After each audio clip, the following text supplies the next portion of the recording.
Bonjour à tous et à toutes. Eh bien, aujourd'hui, le shiur est dédié pour l'élévation de l'âme de Eliaou ben Shushana et Shmuel ben Johar. Alors, on commence la nouvelle Mishnah à la page 7a jusqu'à la page 7b, plus ou moins quelques lignes avant, jusqu'à la dernière ligne de la page 7b.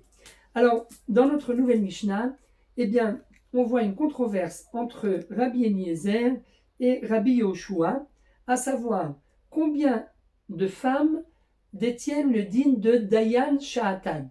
Dayan Sha'atan, comme on l'a déjà expliqué, eh bien, ça veut dire qu'on les déclare Nida à partir de maintenant et non pas rétroactivement.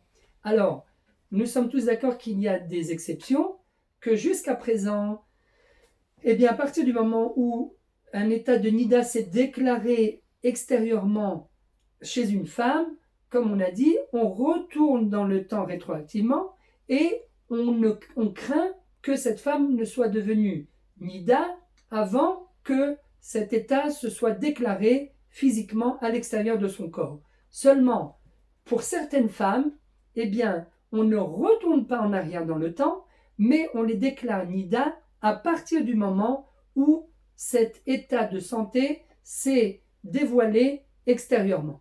Donc, pour combien de femmes ce cas s'applique-t-il? D'après Rabbi Eliezer, pour 4 femmes, tandis que d'après Rabbi Yoshua, que pour une seule femme.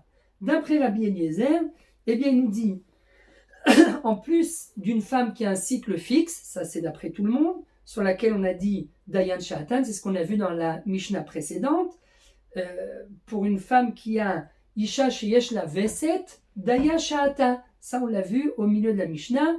Eh bien, par rapport à cette femme, le din qui s'applique d'après tout le monde, c'est le din de Daya Sha'atan, et non pas le din de l'Emafria. Comme on a dit, on ne retourne pas en arrière dans le temps, mais uniquement à partir de maintenant, à partir de la première apparition de sang. Ça, c'est clair. Donc, en plus de la femme qui a un cycle fixe, nous dit Rabbi Eliezer, il existe également 4 cas de figure. Le cas de la femme vierge qui n'a jamais vu du sang, le cas de la femme enceinte, le cas de la femme qui allait et le cas de la femme ménopausée. Tandis que d'après Rabbi Yoshua, qui lui est plus rigoureux, il n'y a que le cas de la femme vierge. Alors, quelle est la définition? Eh bien, la femme vierge ici, il s'agit, premier cas de figure, le cas de la femme vierge, il s'agit ici d'une femme qui n'a jamais vu de sang de sa vie. Et donc, à partir du moment où, pour la première fois de sa vie, elle a une apparition de sang, eh bien, il n'y a pas de raison de craindre que le sang qui est apparu à l'extérieur de son corps était déjà à l'intérieur avant, mais là, comme on a dit, Daya Sha'ata, on la déclare impure de l'impureté de Nida que à partir de maintenant et non pas avant. Parce qu'elle n'a jamais vu de sang, donc elle a une chazaka en fait, comme quoi elle a toujours été propre de sang. Et donc, quand pour la première fois de sa vie il y a une apparition, eh bien, on part du principe qu'au moment où c'est sorti de l'utérus, c'est sorti directement à l'extérieur. Deuxième cas de figure, le cas de la femme enceinte. Donc, la femme enceinte, Marloket Tanakama et Rabbi aussi, on ne va pas rentrer dans tous les détails, mais d'après Tanakama, lui il dit à partir du moment où on voit le bébé, eh bien là, si jamais il y a l'apparition d'un sang extérieur, eh bien c'est à partir de maintenant qu'on va la considérer comme Nida et non pas avant. Pourquoi? Parce qu'avant, eh bien, elle est ce qu'on appelle Mesoulek et Damim.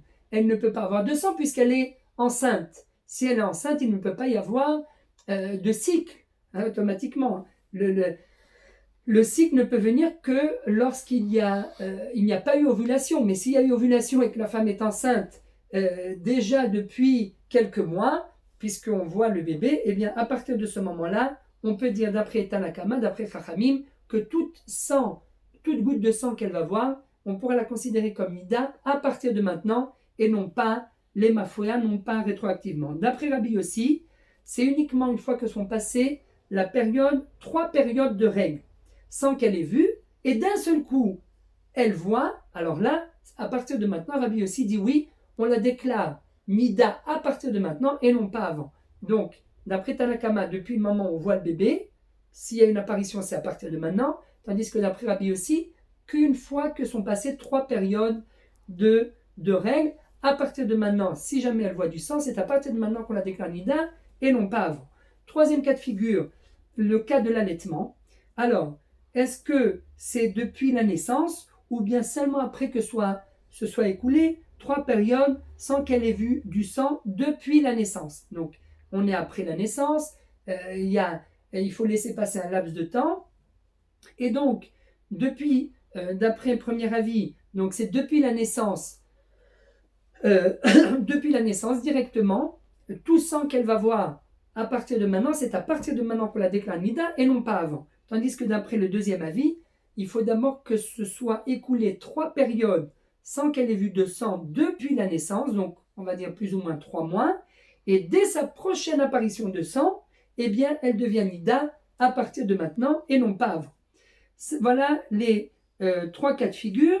Dans ce cas-là, il y a bien sûr une marloquette jusqu'à quand, parce que d'accord, depuis la naissance, mais jusqu'à quand elle est considérée comme si elle était mesouleket damim, comme quoi il ne peut pas y avoir de sang, et si jamais il y a du sang, eh bien c'est une exception, et donc on peut dire que c'est qu'à partir de l'apparition de sang qu'elle devient nida. Jusqu'à quand? D'après Chachamim, jusqu'à 24 mois, qui est le temps moyen du sevrage, tandis que d'après Rabbi Meir, c'est jusqu'au sevrage concret, et pas le temps moyen, 24 mois, mais jusqu'au sevrage concret, ou bien jusqu'à la mort, le alechem, du bébé. Quatrième cas de figure, la femme ménopausée. Donc encore une fois, la femme ménopausée, il est bien évident qu'une fois qu'elle est ménopausée, elle ne peut plus avoir de règles. Et donc si jamais il y a du sang qui apparaît, eh bien il est bien évident que c'est qu'à partir de maintenant qu'on peut la déclarer nida, puisqu'avant ça, elle avait une chazaka, comme quoi il y avait une présomption très forte, comme quoi elle ne voit pas de sang. Et donc si jamais elle a vu du sang, c'est à partir de maintenant qu'on peut la déclarer impure, et non pas avant. Donc, quelle est la définition de la femme ménopausée? D'après les Chachamim, c'est une fois qu'elle a atteint un certain âge, l'âge de la ménopause, et donc si il y a 3 périodes qui se sont écoulées sans qu'elle ait vu de règles, eh bien après ces 3 périodes, dès qu'elle verra pour la première fois une apparition de sang, eh bien là, on peut dire on peut la déclarer nida d'Ayasha'ata à partir de maintenant, et non pas les mafréas. Tandis que d'après Rabbi Elazar, la ménopausée d'après Rabbi Elazar, c'est à chaque âge. C'est pas à un certain âge, 45, 50, non, à partir de chaque âge. Alors, quelle est la controverse entre Rabbi Elazar, Rabbi Eliezer et Rabbi Yoshua? Pardon. C'est la ménopausée d'après Rabbi Elazar, et donc la controverse maintenant entre Rabbi Eliezer et d'après Rabbi Yehoshua, pardon, la ménopausée d'après Rabbi Eliezer. Donc maintenant, quelle est la controverse entre Rabbi Eliezer qui dit 4 cas de figure et Rabbi Yehoshua qui lui dit un seul cas de figure? Alors, dans la Braïta, on voit au début d'Agmara que Rabbi Eliezer dit à Rabbi Yehoshua, toi tu n'as pas entendu plus d'un seul cas, eh bien moi j'ai entendu 4 cas dans lesquels on dit Isha, Arba Nashim, Dayan, Sha'atan. Dans 4 cas de figure, on dit que on déclare la femme nida à partir de maintenant et non pas rétroactivement. Alors, Rav Yehuda, au nom de Shmuel, dans la Gemara, rapporte 4 cas de figure dans lesquels la halacha, alors bien sûr, juste avant ça, la Gemara nous dit, si c'est écrit dans la Mishnah, alors pourquoi, comme qui est la halacha? Mais, comme nous dit la Gemara, étant donné que Rabbi Eliezer avait été excommunié après l'histoire du Tanuro shel Achnai, le four de Achnai, sur lequel il y avait une controverse, à savoir est-ce qu'il était kasher ou pas, et il y avait une voix qui était sortie du ciel et qui avait dit la halacha est comme Rabbi Eliezer, et tous ces chaverim avaient dit non, lo bashamaim hi, la Torah n'est pas dans le ciel, et donc on en mashgichin bebat kol, Akadosh Baruch Hu, il peut venir birvodo beatzmo nous dire la halacha est comme Rabbi Eliezer. Nous on ne tient pas compte de l'avis de Rabbi Eliezer, et plus que ça, il va être discommunié. Et donc, il l'avait en fait discommunié. Et donc, la halacha, bien que la halacha est comme Rabbi Eliezer, eh bien, de son vivant, de peur qu'il entraîne des gens derrière lui, eh bien, on n'avait pas tranché pendant toute sa vie, depuis cet épisode, on ne tranchait plus la halacha comme Rabbi Eliezer. Seulement une fois que Rabbi Eliezer a quitté ce monde, eh bien, Rabbi Yoshua lui-même, il a remis en service l'avis de Rabbi Eliezer, et depuis, ont tranché comme Rabbi Eliezer, malheureusement. Donc, malheureusement, pour dire qu'en fait, voilà, pour bien faire attention, et dire que c'est nous qui fixons la halakha, et la halakha ne vient pas d'en haut, c'est d'après les règles d'ici-bas, de la Gemara, de la halakha, qu'on fixe la halakha. Alors, après cela, la Gemara rapporte, au nom de Rav Yehuda, qui rapporte lui-même au nom de Shmuel, 4 cas dans la halakha, dans lesquels la halakha est comme Rabbi Eliezer. Donc le premier, le cas de notre Mishnah, 4 femmes sur lesquelles on dit Dayan Sha'atan, et la halakha bien sûr est comme Rabbi Eliezer, comme c'est écrit textuellement dans la Mishnah. Deuxième cas, le cas de la femme qui a des contractions. Alors une femme, il s'agit d'une femme qui est en période de ziva, donc entre les 11 jours qui séparent un premier cycle de nida d'un deuxième cycle, et qui voit du sang pendant ses contractions.